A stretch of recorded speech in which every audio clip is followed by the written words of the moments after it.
is the tale of the tiny snail and the great big grey-blue humpback whale. This is the rock as black as soot, and this is the snail with the itchy foot.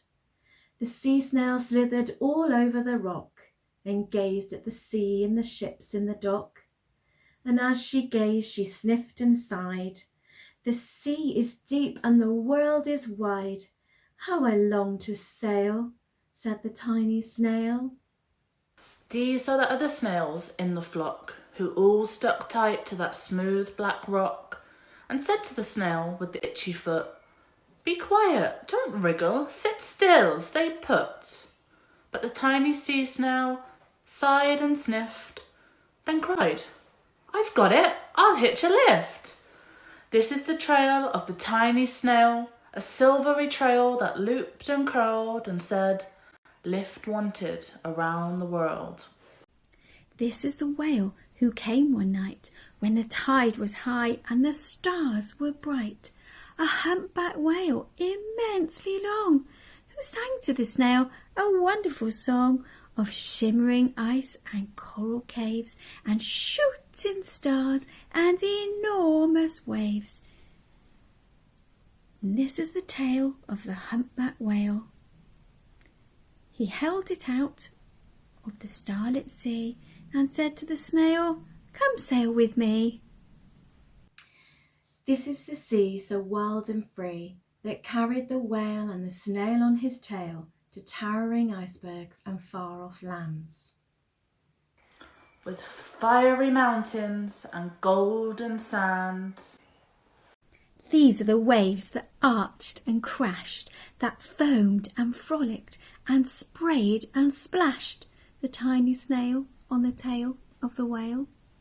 These are the caves beneath the waves, where stripy fish with feathery fins and sharks with hideous toothy grins swam round the whale and the snail on his tail.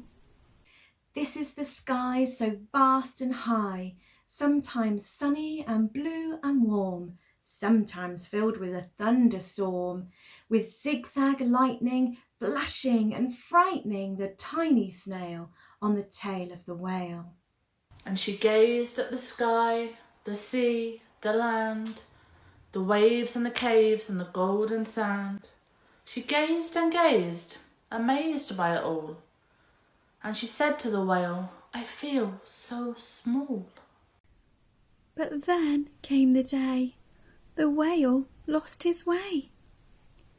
These are the speedboats running a race, zigging and zooming all over the place, upsetting the whale with their ear-splitting roar, making him swim too close to the shore.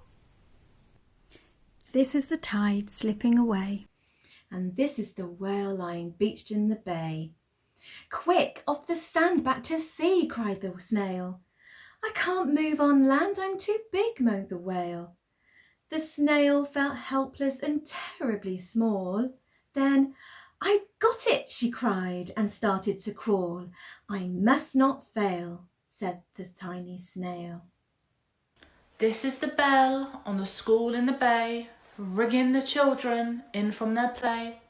This is the teacher holding her chalk, telling the class, "Sit straight, don't talk."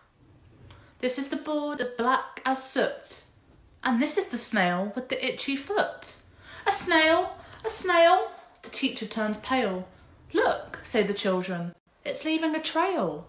This is the trail of the tiny snail, a silvery trail saying, "Save the whale."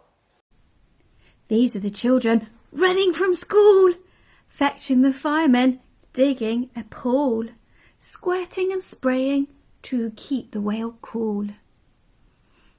And this is the tide coming into the bay, and these are the villagers shouting hooray as the whale and the snail travel safely away.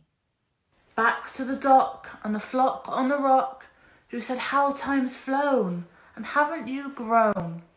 And the whale and the snail told their wonderful tale of shimmering ice and coral caves and shooting stars and enormous waves.